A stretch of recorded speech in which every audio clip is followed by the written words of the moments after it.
Shalom, peuple de Dieu. Nous sommes heureux d'être reçus chez vous en ce moment. Nous allons vous parler d'un sujet que nous trouvons pertinent, à savoir les principes bibliques de management. La Bible est un trésor, c'est une mine qui renferme beaucoup de richesses. La Bible touche à plusieurs domaines de la vie. La Bible nous parle de la médecine, la Bible nous parle de l'économie, la Bible nous parle du droit. Mais nous trouvons aussi dans la Bible quelques principes liés au management. D'emblée, par définition, le management, si nous voulons prendre l'approche économique, le management, c'est l'ensemble des techniques de gestion, d'organisation, d'administration d'une entité organisationnelle. C'est aussi la conduite ou le leadership et direction de personnes en général, de petites équipes. Ça veut dire que lorsque nous parlons de management, nous voyons quelques principes, les principes que Dieu a mis au point, qui se trouvent dans la Bible, qui peuvent nous permettre de bien organiser, de bien gérer et de bien structurer notre organisation. Ça veut dire qu'il y a moyen de gérer avec les principes de management sa maison, son entreprise, son église, toute organisation que vous avez. Et aujourd'hui, nous allons prendre un modèle d'un homme qui a appliqué des principes qui s'apparentent au management. Il s'agit de Néhémie. Dans la Bible, nous trouvons des principes que Dieu a mis en place, ce qui nous permettent de bien gérer. Et ce sont ces principes que Néhémie aussi a utilisés. Néhémie, c'était un homme de Dieu, mais qui a eu la grâce d'être à côté du roi, de travailler auprès du roi. Ça veut dire qu'il était dans l'administration. Si nous voyons d'abord au chapitre 1er du livre de Néhémie, si nous commençons à partir du premier verset, voici ce que nous trouvons. La Bible dit ceci. Néhémie, chapitre 1er, à partir du premier verset. Histoire de Néhémie, fils de Hakalia. Au mois de Kislev, la 20e année, comme j'étais à Suse, la forteresse. Anani, un de mes frères, vint, lui et des hommes de Juda, et je l'interrogeai sur les Juifs, le rescapé, qui était demeuré de reste de la captivité et sur Jérusalem. Et ils me dirent, ceux qui sont demeurés de reste de la captivité, là dans la province, sont dans une grande misère et dans l'opprobre, et la muraille de Jérusalem est renversée. Et ses portes ont été consumées par le feu.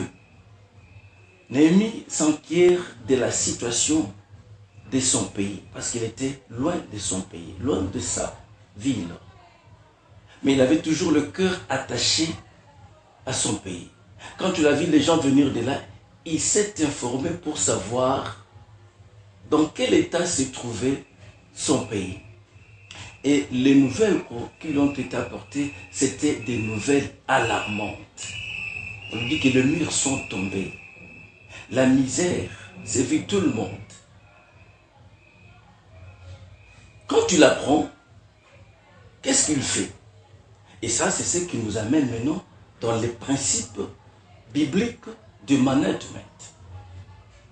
Le premier principe que nous voulons énoncer aujourd'hui, c'est le principe de la gestion du temps. Il prend le temps de s'enquérir. Il prend le temps de s'informer. Et voilà la suite. Si nous lisons le verset qui suit, nous trouvons qu'après avoir reçu la nouvelle, il y a des choses qu'il a commencé à faire. Verset 4, on dit, et lorsque j'entendis ces paroles, je m'assis et je pleurais et je menais plusieurs jours gênants et priant devant le Dieu des cieux.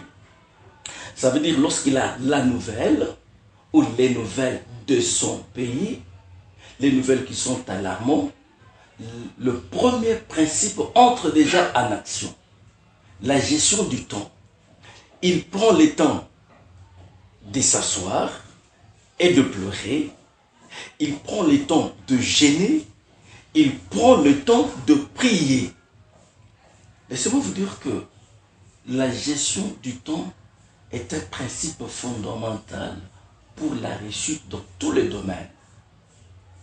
C'est pourquoi les anglophones disent que the time is money. Sans une bonne gestion du temps, il est difficile d'entreprendre une entreprise et de la mener jusqu'au bout.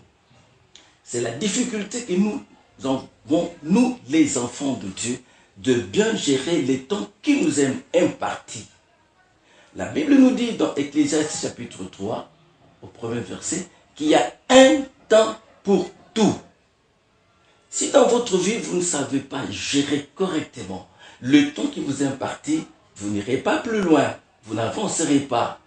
Vous n'atteindrez jamais vos objectifs. Nous n'atteignons pas nos objectifs tout simplement parce que nous n'avons pas une meilleure gestion du temps.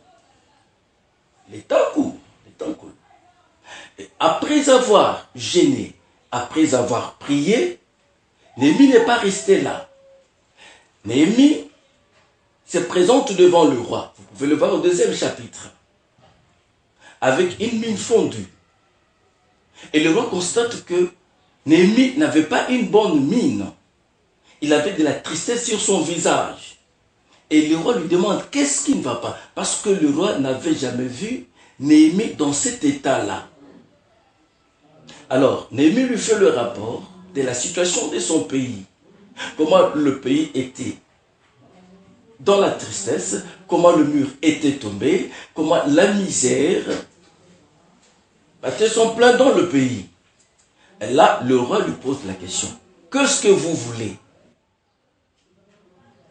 Vous voyez, il y a eu le temps de se renseigner. Il y a eu le temps de chercher des informations. Après avoir reçu les informations, il prend le temps de s'asseoir. Qu'est-ce que je vais faire? Maintenant, je vais prier. Il prie, il gêne. Il ne s'est pas éternisé dans la prière. Il ne s'est pas éternisé dans le gêne. C'est ça la difficulté que nous avons. Si nous comprenons ce que dit la Bible, qu'il y a un temps pour tout, ça veut dire qu'il y a un temps pour gêner. Il y a un temps pour prier. Il y a un temps pour arrêter de prier. Il y a un temps pour arrêter de gêner. Il y a un temps aussi pour mener des actions.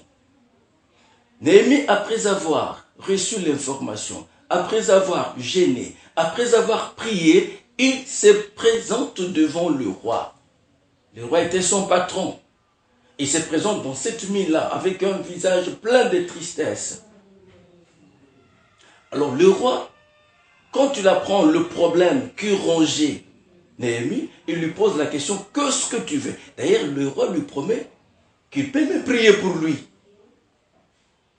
Après avoir su ce dont il était question, parce que la demande de Néhémie était qu'il aille pour rebâtir sa ville. Et le roi lui en a accordé. Le roi lui accorde. Mais ce que j'aime, c'est la question que le roi lui pose au 2e chapitre. Le roi lui pose la question, cela te prendra combien de temps? Combien de temps? Parce qu'il avait d'autres occupations, il avait d'autres tâches auprès du roi. Maintenant qu'il avait été dispensé pour aller bâtir, il était nécessaire que le roi sache dans combien de temps, pendant combien de temps, Néhémie serait absent. Ça, c'est très important. Vous voulez commencer une affaire, dites-vous, combien de temps me faut-il? Ce que je veux entreprendre, ça va me prendre combien de temps? Si tu n'as pas d'abord déterminé le timing de ce que tu vas faire, tu seras habitué à beaucoup de difficultés. Pourquoi le roi veut savoir? Parce que Néhémie était très utile dans la cour royale. Alors le roi voulait savoir, pendant son absence, qu'est-ce qu'il peut faire? Et quand est-ce qu'il va revenir? Et bien aimé, laissez-moi vous dire que la gestion du temps est le socle même de la réussite. Si tous les chrétiens nous pouvons comprendre que même Dieu a utilisé le temps, Dieu a utilisé le temps. Regardez la création dans Genèse. Le premier jour, Dieu fait ceci. Le deuxième, le troisième et le septième, Dieu se repose. C'est le maître du temps. C'est pourquoi nous l'appelons le maître du temps et des circonstances. Il y a un temps pour s'élever. Il y a un temps pour s'apprêter. Il y a un temps aussi pour venir à l'église. Regardez avec combien de minutes les chrétiens arrivent en retard. Avec combien de minutes les chrétiens arrivent 2 minutes de retard au service. Quelqu'un m'a dit qu'en Afrique du Sud, si vous enregistrez autant de fois de retard au service, vous êtes passible d'aller en prison. Parce que vous pénalisez la bonne marche du travail. Est-ce que tout le monde peut avoir cette notion de comprendre que je dois gérer le temps qui m'est imparti? Quelle est la conséquence si l'on ne gère pas bien les temps? Parce que il y a des choses que Dieu nous donne dans les temps. Dieu a été toujours le Dieu des opportunités. Dieu n'agit pas avant le temps et Dieu n'agit pas après le temps. C'est le Dieu des opportunités, le Dieu de la ponctualité. Alors, si Dieu t'accorde le temps que tu devais allouer à une tâche et que tu ne le fais pas, ça veut dire qu'en toi, il n'y a pas la gestion du temps. Alors, comment voudrez-vous que Dieu vous bénisse autant où vous voulez si vous ne savez pas gérer le temps qu'il vous accorde? Et c'est ça la conséquence. Et c'est comme ça que nous loupons certaines bénédictions, tout simplement parce que dans notre habitude, dans notre comportement, dans notre façon de vivre, nous ne savons pas que Dieu veut que nous gérions convenablement le temps. Bien-aimé, apprends à bien gérer le temps. Surtout le temps que Dieu t'a. Imaginez-vous, il y a un temps où le fœtus doit rester dans le ventre de la maman. Il y a un temps où l'enfant doit se développer. Au bout de 9 mois, l'enfant doit sortir. Imaginez-vous une grossesse qui vous prend 12, 13, 14, 15 mois. Ça devient normal. Ça devient normal. Ça veut dire que Dieu fait tout avec le temps. La raison pour laquelle le roi avait raison de savoir Néhémie allait s'absenter de la cour royale pendant combien de temps? Et maintenant, lorsque Néhémie arrive, il arrive aussi sachant que voici le temps que j'ai donné au roi. Alors, ces temps, je dois les mettre à profit. Alors, je dois tout faire dans ces temps ici. Tous, nous n'avons que 24 heures. Il n'y en a pas à qui Dieu accorde 25, 26, 27 heures. À nous tous, Dieu nous accorde 24 heures. Bien-aimés, que faites-vous de 24 heures que Dieu vous donne? C'est dans 24 heures-là que les autres s'enrichissent. C'est dans 24 heures que les autres réussissent. C'est dans 24 heures. Il n'y aura pas une journée avec 25, 26 heures. Mais comment toi tu utilises tes 24 heures que Dieu te donne? Et ça, c'est le problème des enfants de Dieu, souvent de vivre dans la procrastination. La procrastination, c'est le fait de rendre. La procrastination, c'est le fait de remettre au lendemain ce que vous pouvez faire aujourd'hui. Alors, est-ce que vous pouvez bannir ce vocabulaire de votre vie? Vous voulez toujours remettre à demain ce que vous pouvez faire aujourd'hui. Imaginez-vous un étudiant qui va aujourd'hui, qui prend des notes dans l'auditoire, qui rentre, qui ne relit pas les notes. Le lendemain, au bout d'une semaine, au bout d'un mois, mais quel est le temps qu'il lui faudra pour relire les notes qu'il n'a pas lues pendant un mois?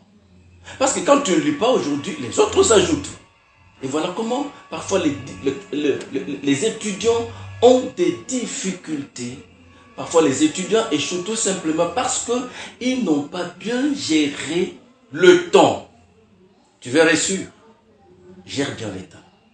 Tu veux bien réussir, comprends que Dieu t'entend, voir comment Dieu attend que tu gères efficacement le temps qu'il t'accorde.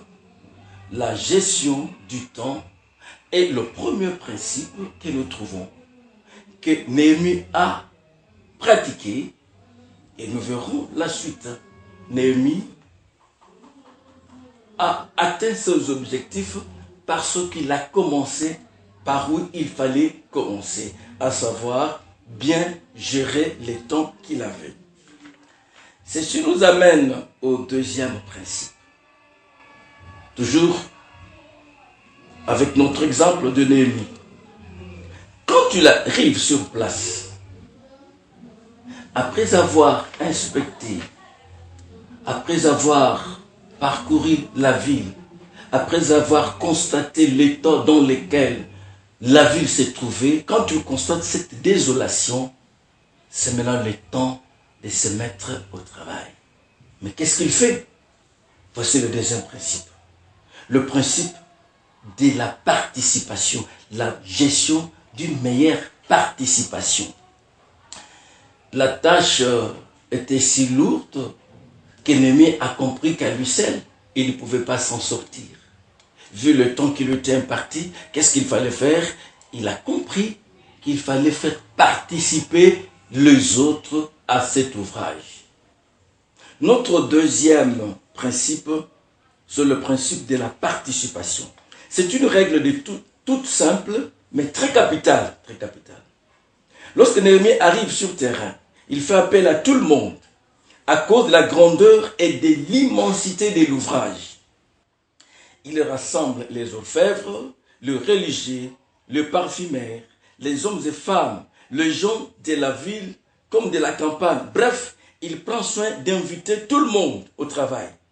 Seulement, il privilégie le travailleur et non les tueurs au flanc et non les paresseux. Ça, c'est très important. Tu veux commencer quelque chose ou tu fais déjà quelque chose. As-tu déjà pensé à faire participer aussi les autres? Tu peux avoir des atouts, tu peux avoir des qualités, tu peux avoir des compétences, mais ça peut être limité. C'est pourquoi on a besoin d'une main d'association. Si dans la vie, tu ne sais pas bien faire participer les autres à ce que tu entreprends, il te sera difficile. C'est pourquoi on dit que l'union fait la force. Mais regarde, dans la sélection de Néhémie, quand bien même il appelait tout le monde, mais ce n'est pas n'importe qui. Il prend soin d'appeler ceux qui peuvent l'épauler à cette tâche, à cet ouvrage. Tu as grandi pour fonder le foyer, tu ne vas pas le fonder seul. Tu as besoin d'un conjoint, tu as besoin d'une conjointe, tu as besoin de faire participer quelqu'un autre dans ta vie. C'est alors que le foyer sera constitué. La participation. Regarde ce que Dieu dit dans la Bible. Dieu dit, faisons l'homme à notre image. À notre image. Ça, c'est très important. C'est très important. Dans la vie, apprends à faire appel aux autres. Tu vois, le problème qui te préoccupe là, la solution peut être à côté de celui qui peut-être à côté de celui qui est à tes côtés. Le problème qui te ronge, qui te préoccupe, la solution peut être juste à côté. Mais si tu ne fais pas part, si tu ne fais pas participer, tu verras que tu n'auras pas un bon rendement. Beaucoup de gens ne réussissent pas. Pourquoi? Parce qu'ils ne savent pas faire participer les autres. Tu peux avoir des compétences, mais ça peut être limité. Tu peux être fort en mathématiques, mais tu auras besoin de celui qui est fort en géométrie, en physique, ainsi de suite. Même dans l'œuvre de Dieu, la Bible compare l'Église à un corps. Le corps humain qui est constitué de plusieurs membres, où il y a la tête, il y a le cou, il y a le bras, il y a les mains, il y a le pied, il y a les oreilles, il y a les yeux. Vois que chaque partie que Dieu a placée sur le corps humain est très important. Vous pouvez me dire quelle est la partie du corps humain qui n'est pas important? Quel organe? Pour que l'homme soit l'homme, il a besoin de cet ensemble. Il a besoin de cette ossature. Il a besoin de cette composition dans sa totalité. Alors, dans les principes de management, Il y a aussi ces principes qui voudraient que lorsque vous commencez une affaire, une entreprise, le business, même l'église, que vous fassiez appel aux autres. C'est comme ça que Néhémie lance l'appel et dit, venez bâtissons. Parce qu'il avait compris que l'ouvrage était immense, la tâche était grande et que de lui-même il ne pouvait pas. Et vu le temps qui lui avait été imparti par le roi, il fallait une main-d'œuvre abondante. Fais appel aux autres.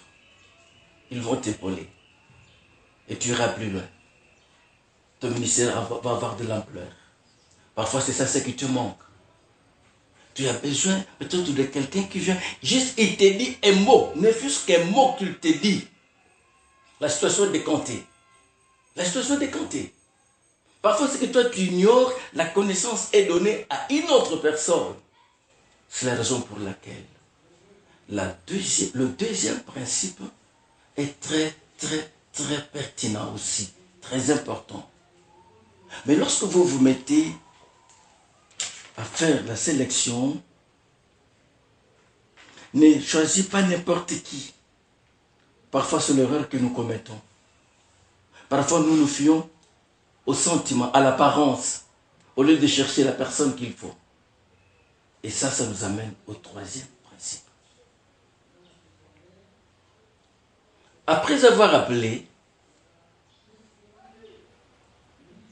les gens au travail, qu'est-ce qu'il fait?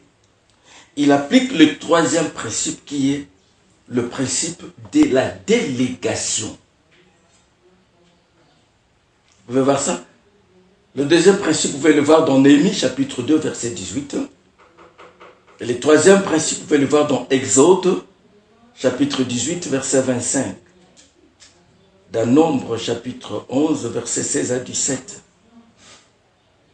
À quoi consiste la délégation? Il est important de prévoir des responsabilités spécifiques. La délégation du pouvoir est un principe indispensable dans la bonne gouvernance. Ceci implique une décentralisation des tâches. Lorsque vous déléguez le pouvoir, il faut. Voilà ce qu'il faut. 1. Diviser les grands objectifs en tâches plus petites. 2. Découvrir les compétences de chaque personne et lui accorder la tâche nécessaire. C'est-à-dire mettre la bonne personne à la bonne place. Ça, c'est très important. Lorsque vous appelez, vous faites appel aux gens, il faut que vous leur spécifiez, vous leur définissiez leurs tâches. Tu l'appelles à quoi? Exemple, tu engages une bonne dans ta maison. Il faut que la bonne sache à quoi elle va s'atteler. Quelles sont les tâches qui l'attendent? Elle sera rémunérée en fonction de cela. Parce qu'au début, quand vous l'avez engagé, vous l'avez dit, voilà, je t'engage pour faire ça, ça, ça et ça. C'est la même chose. Lorsque vous faites appel aux gens pour qu'ils viennent vous épauler dans n'importe quel domaine de la vie, au troisième principe, vous devez leur spécifier. Vous devez leur définir les tâches que vous leur confiez. Aussi clairement, vous devez leur expliquer à quoi. Quels sont les objectifs? Tu ne peux pas appeler les gens sans pour autant leur dire quels sont vos objectifs, à quoi vous vous attendez et qu'est-ce que vous attendez d'eux. Et c'est ce qui fait que parfois, il y a beaucoup de la confusion. Beaucoup de confusion. Quelqu'un est là, il ne sait pas qu'est-ce qu'il doit faire. Mais c'est toi qui as fait appel à lui, qui dois lui dire ce qu'il doit faire. C'est toi qui dois lui spécifier. La même chose dans toute vie, dans n'importe quelle vie, même dans la vie des couples. La Bible dit que deux personnes ne peuvent pas marcher ensemble sans s'être convenus. D'abord, vous devez vous convenir comment vous allez marcher. Vous devez vous fixer une ligne de conduite. Et c'est ça ce qu'on appelle même le mariage. Ça veut dire que vous mariez les avis, vous mariez les opinions, vous mariez le point de vue. Vous vous entendez sur certains points. C'est comme ça que les législateurs prévoient même, vous allez vous marier dans quel régime? Pourquoi? Parce que il faut que les gens sachent, nous sommes ensemble, mais pour quel objectif? Quelle est ma part? Quelle est ma responsabilité? C'est ça le rôle d'un leader. Le leader doit expliquer clairement à ses collaborateurs, aux gens qu'il dirige, c'est à quoi il s'attend d'eux. C'est comme ça que quand tu vas faire la délégation du pouvoir, tu connais les capacités de tout un chacun, les compétences. Vous attribuez les tâches aux gens selon leurs compétences. Mais qu'est-ce que nous constatons? Souvent, c'est par sentiment. Celui-ci me plaît, je lui confie la tâche. Oui, vous lui confiez la tâche. Mais la tâche qui ne lui convient pas, qui n'est pas mesure. Un pasteur nous a donné un témoignage. Parlons de la délégation du pouvoir. Un petit exemple, mais très édifiant. Il dit qu'il y avait dans une église un pasteur qui avait organisé une activité. Mais lui-même s'improvise, il fait la modération. Et puis lui-même entend des chansons. Mais ce n'était pas un chant, il ne savait pas bien chanter. Et quand tu se mets à chanter, les gens se mettent à rire. Alors il s'adresse au public et dit, toi tu peux chanter? Toi tu sais chanter? Qui peut chanter? Alors dans la salle, il y avait un chanteur, un musicien. Et quelqu'un lève le doigt. Ah, toi tu peux chanter, viens. Comme pour lui lancer un défi. Mais lorsque la personne prend le micro, or c'est un chanteur. Il a emballé tout le monde. Il a bien agrémenté. Et pourquoi? Parce que le pasteur n'avait pas su chercher quelqu'un qui pouvait bien faire cela. C'est pourquoi Paul dit à Timothée, ce que tu as appris de moi, confie-le à des hommes capables. Donc la délégation du pouvoir est aussi le socle de la réussite et du succès. Même dans la famille, lorsque vous devez confier des tâches à des gens, à des enfants, il faut tenir compte de leurs compétences, tenir compte de leurs qualités, de leurs qualifications. Qu'est-ce qu'il peut faire? Qui peut faire ça? Dans mon entreprise, j'ai besoin de qui? Pour cette tâche, j'ai besoin de qui? Vous étalez le profil. Cela suppose que vous connaissez ce que vous avez, ce que vous voulez faire. Et c'est alors que vous chercherez qui peut vous épauler à faire cela. Dans la délégation du pouvoir, le troisième point, c'est faire confiance aux autres. Si vous conduisez une entité et qu'il y a trop de la méfiance, vous n'allez pas réussir. Vous n'allez pas réussir. Il faut arriver aussi à faire confiance. Sans la confiance dans n'importe quelle entreprise, sans confiance dans n'importe quelle organisation humaine, il n'y aura pas de l'avancement. Pour avancer, vous devez vous faire confiance. Dans le mariage également, sans confiance, vous ne serez pas un couple heureux. Vous devez apprendre à vous faire confiance. L'homme doit faire confiance à sa femme, la femme doit faire confiance à son mari, vous devez faire confiance aux enfants, c'est ainsi que les enfants aussi vous feront confiance. Quand bien même on dit que la confiance n'exclut pas le contrôle, mais la confiance doit être là. Il faut qu'il t'arrive de faire confiance aux autres. Il y a des gens qui ne font jamais confiance aux autres. Pourquoi? Parce qu'ils ont été dessus.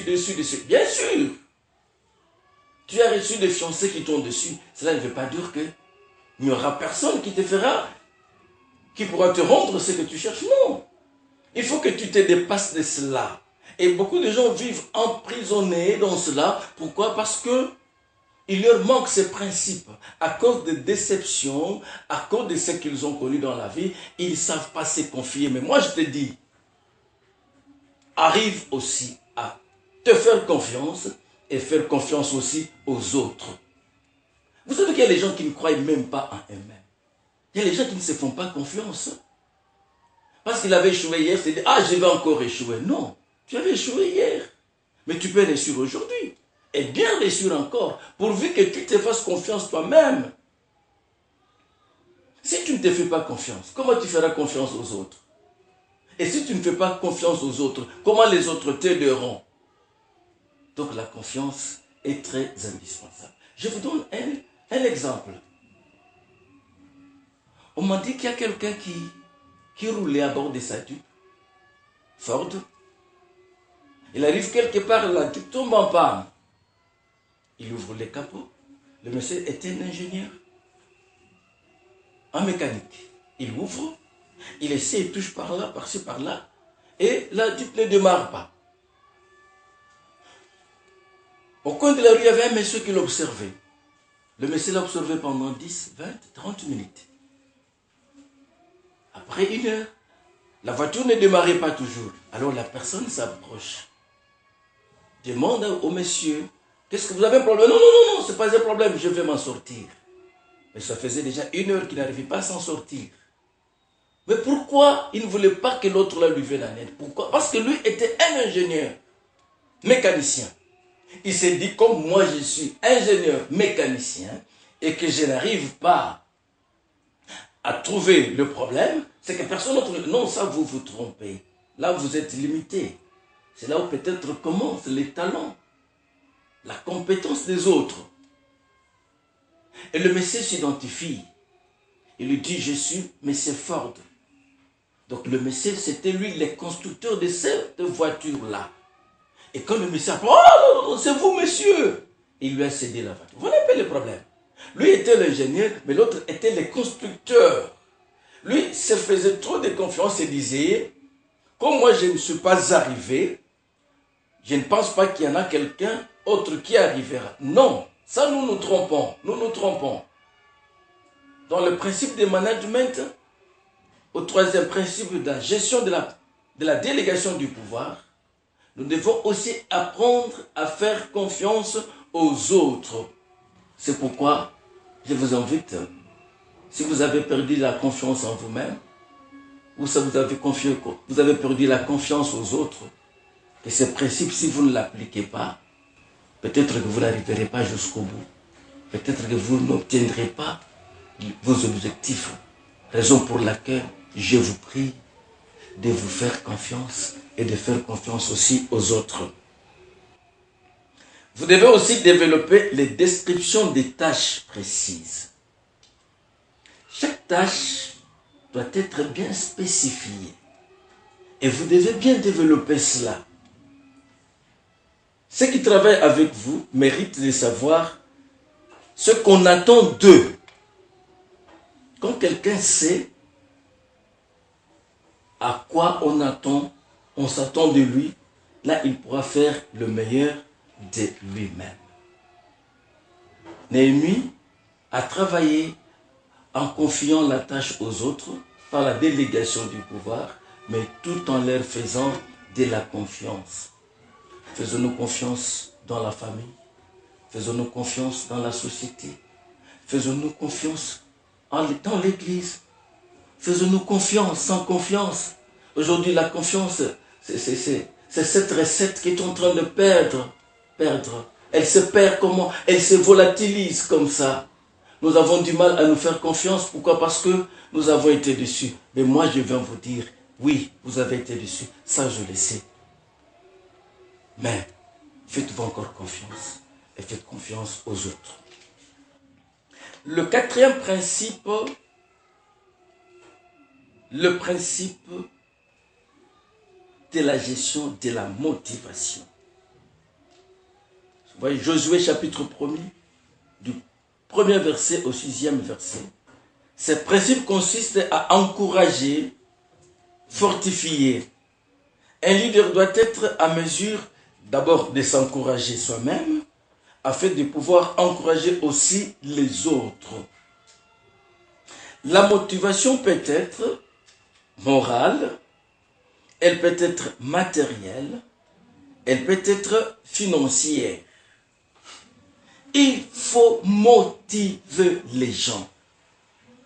Lorsque Josué, et nous reviens de l'exploration, ils décrivent le pays de vérité. En y ajoutant, nous avons trouvé de géants. Mais lorsque le peuple de Dieu entend qu'il y avait des géants, le peuple était découragé. Mais ces deux personnes prennent le temps d'encourager aussi les autres. La motivation est très importante, très capitale. il faut qu'un leader, d'abord, puisse se motiver. Si tu ne te motives pas toi-même, tu ne pourras pas motiver les autres. Tu ne sauras pas. Si tu ne sais pas t'encourager, tu n'entreprendras rien. Oui. Ces mots, fortifie-toi, prends courage, est repris dans la Bible à maintes reprises. Pourquoi Dieu nous demandait-il de prendre courage? Parce que Dieu sait qu'il y a certaines choses qui ne s'obtiennent que par le courage. Sans le courage, vous n'allez pas vivre. Sans le courage, vous n'entreprendrez rien. Vous ne commencez pas parce que ce qui vous manque, c'est le courage. Vous n'avez pas le courage. Vous avez des bonnes idées, vous avez des intentions, mais vous n'y arrivez pas parce que vous avez peur. Mais moi, je viens vous encourager, je viens vous motiver. Je viens vous dire qu'avec Dieu, tu peux réussir. Avec Dieu, tu peux avoir des exploits. Tous tes projets que tu as dans les tiroirs, là, tu peux les sortir aujourd'hui et les mettre en pratique. Toutes tes bonnes idées, là, les gens meurent avec de bonnes intentions. Les gens meurent avec de bonnes idées. Les cimetières est plein des intentions, des idées, mais qui n'ont jamais été exploitées. Est-ce que tu vas rester là? Jusqu'à quand tu vas rester toujours dans les idées? Jusqu'à quand tu mettras tes idées pourtant tu en as bonnes. Vous savez, Dieu a donné aux autres des capacités de bien penser. Mais il ne faut pas se limiter qu'à des pensées. Il ne faut pas se limiter qu'à des idées. Mais il faut les mettre en pratique. Il faut les concrétiser. C'est ce qui nous manque. C'est ce qui nous manque. Et nous restons là, inactifs. Lorsque la Bible nous définit la foi, on nous dit que la foi c'est une ferme assurance des choses qu'on espère. Une démonstration. La démonstration, c'est la matérialisation, la mise en pratique. Lorsque Néhémie commence l'ouvrage, il motive les gens. Nous avons dit que la motivation peut être morale, elle peut être matérielle, elle peut être aussi financière. Lorsque quelqu'un travaille bien, il faut savoir le motiver. Si tu veux que ton entreprise grandisse, si tu veux que tes affaires aillent de l'avant, il faut savoir motiver ceux que tu travailles avec. Il faut savoir les encourager. Imaginez-vous une entreprise où les gens ne sont pas payés pendant plusieurs mois. Quelle sera la suite? Mais les gens vont abandonner parce qu'ils ne trouvent pas leur compte. Et c'est ce qui se passe. Et si nous devons apprendre à nous motiver et à motiver aussi les autres, que quelqu'un trouve aussi de l'intérêt, que quelqu'un trouve dans les affaires, il est question de l'intérêt. C'est pourquoi il faut apprendre à encourager.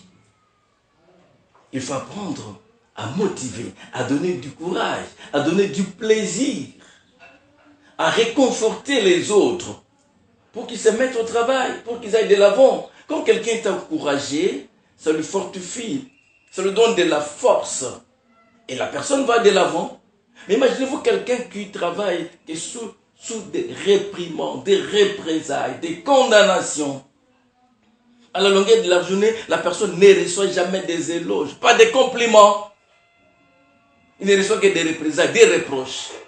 Imaginez-vous un mari qui ne fait à la longueur de la journée que de reprocher sa femme, son épouse.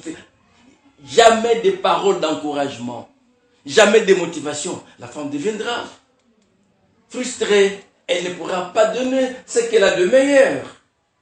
Pourquoi? Parce qu'elle ne trouve pas des encouragements. Il faut encourager les enfants quand ils font du bien. Il faut encourager la femme. Il faut encourager son mari. Il faut motiver. Ce principe est tellement très important. Même Dieu nous motive. Même Dieu nous motive par des bénédictions qu'il nous accorde. Pourquoi Dieu nous bénit? C'est pour que nous soyons motivés. Imaginez-vous, lorsque Pierre pose la question à Jésus, nous avons tout laissé. Que gagnerons-nous? Imaginez-vous si le Seigneur disait à Pierre, vous aurez des tribulations, des persécutions, et vous allez mourir comme ça. Est-ce que vous pensez que Pierre allait suivre Jésus? Mais Jésus lui dit, vous aurez au centuple. Et ça fortifiait. Voilà, la question de Pierre était pertinente. C'est la question que tout le monde se pose quand il veut s'engager dans une affaire. Quand une femme veut s'engager dans le mariage, quand un homme veut s'engager, il se pose cette question. Vous aussi, vous vous posez cette question. Que gagner? Qu'est-ce que je vais gagner? Ah, tu dois te poser cette question. À chaque fois que tu veux t'engager dans une affaire, il faut que tu te poses, qu'est-ce que je vais gagner? Pour que tu saches au départ à quoi tu t'attends. Ainsi, Jésus a motivé Pierre. Non seulement c'est Pierre qui l'a motivé, c'est nous les chrétiens qui sommes motivés par cette réponse que Jésus avait réservée à Pierre. Mais les bénédictions commencent ici. C'est ici. La vie chrétienne, nous devons la savourer à partir d'ici. Laissez-moi vous dire, peut-être vous êtes chrétien, vous ne trouvez pas de l'intérêt, vous êtes un chrétien frustré, un chrétien mécontent, un chrétien inquiet. Mais moi, je viens te motiver. Je viens t'encourager, te dire que le Seigneur que tu as suivi, c'est un Dieu qui bénit, c'est un Dieu qui motive, c'est un Dieu qui encourage. Tu as suivi les bons chemins, tu as fait le bon choix. Peut-être tu te disais, non, non, non, non, non, non, je suis sur le point d'abandonner. N'abandonne pas. Il y a de l'espoir. Il faut savoir donner de l'espoir à ceux que l'on travaille avec, dans le but de les pousser à donner le meilleur d'eux-mêmes. Et je vois le cinquième principe, très, très, très, très, très capital. Tout ce que Néhémie a fait faire aux autres, il l'a fait dans une discipline totale.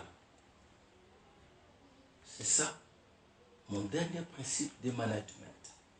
La discipline. Tu peux voir Hébreux chapitre 12, verset 9. C'est le socle de toute réussite dans n'importe quel domaine de la vie. Il n'y a pas de succès, de réussite durable sans une autodiscipline. Ésaïe chapitre 48, verset 17. Un leader doit savoir se discipliner. La discipline. Paul nous parle de la discipline qu'il infligeait à son corps. Sans la discipline, Paul ne serait pas ce qu'il était. Jésus est l'exemple de la discipline. Toute la nuit, il a passé sur la montagne parce qu'il savait que la journée, il avait des grandes tâches. Il savait discipliner le corps. Nous devons discipliner notre mental. Nous devons savoir discipliner notre caractère. Nous devons savoir discipliner notre corps. Sans cette discipline, on ne peut pas aller de l'avant. Nous les hommes de Dieu, nous devons savoir nous discipliner. C'est comme ça que Paul pouvait dire que tout m'est permis, mais tout n'est pas utile. Ah oui, c'est une application convenable de la discipline. Tout m'est permis, mais tout n'est pas utile. À toi de voir. Est-ce que tu disciplines ta vie? Est-ce que tu marches dans la discipline? Est-ce que tu te disciplines comme il faut? Sois discipliné. Aie une bonne discipline et tu verras que tu vas aller plus loin. Discipline-toi. Discipline ton langage. Discipline ton raisonnement. Discipline ton regard. Discipline tes réponses. Discipline-toi. Cherche à ce que la discipline devienne le vocable cher. C'est ce qui va t'amener plus loin. C'est ce qui va t'amener plus loin. Sans la discipline, c'est très difficile. Voilà, je vais conclure. La Bible renferme toutes les règles et principes pour mener une vie heureuse et fructueuse. Quitte à nous de les découvrir afin de les mettre en pratique pour un épanouissement total. Néhémie est un modèle de quelqu'un qui a mis en pratique le principe du management. Et nous avons vu, au bout d'un certain temps, l'ouvrage était fini et les murailles du pays ont été reconstruites. Et il est rentré satisfait auprès du roi. Toi qui m'as écouté, je sais que les principes n'étaient pas nombreux. Mais efforce-toi de les appliquer. Et tu verras qu'ils te seront utiles. Et tu verras que plus rien ne sera comme avant. Tu avanceras, tu monteras. Que Dieu te bénisse. Toi qui as suivi. Et que l'Éternel te soit favorable. Et je te bénis au nom de Jésus-Christ. Amen.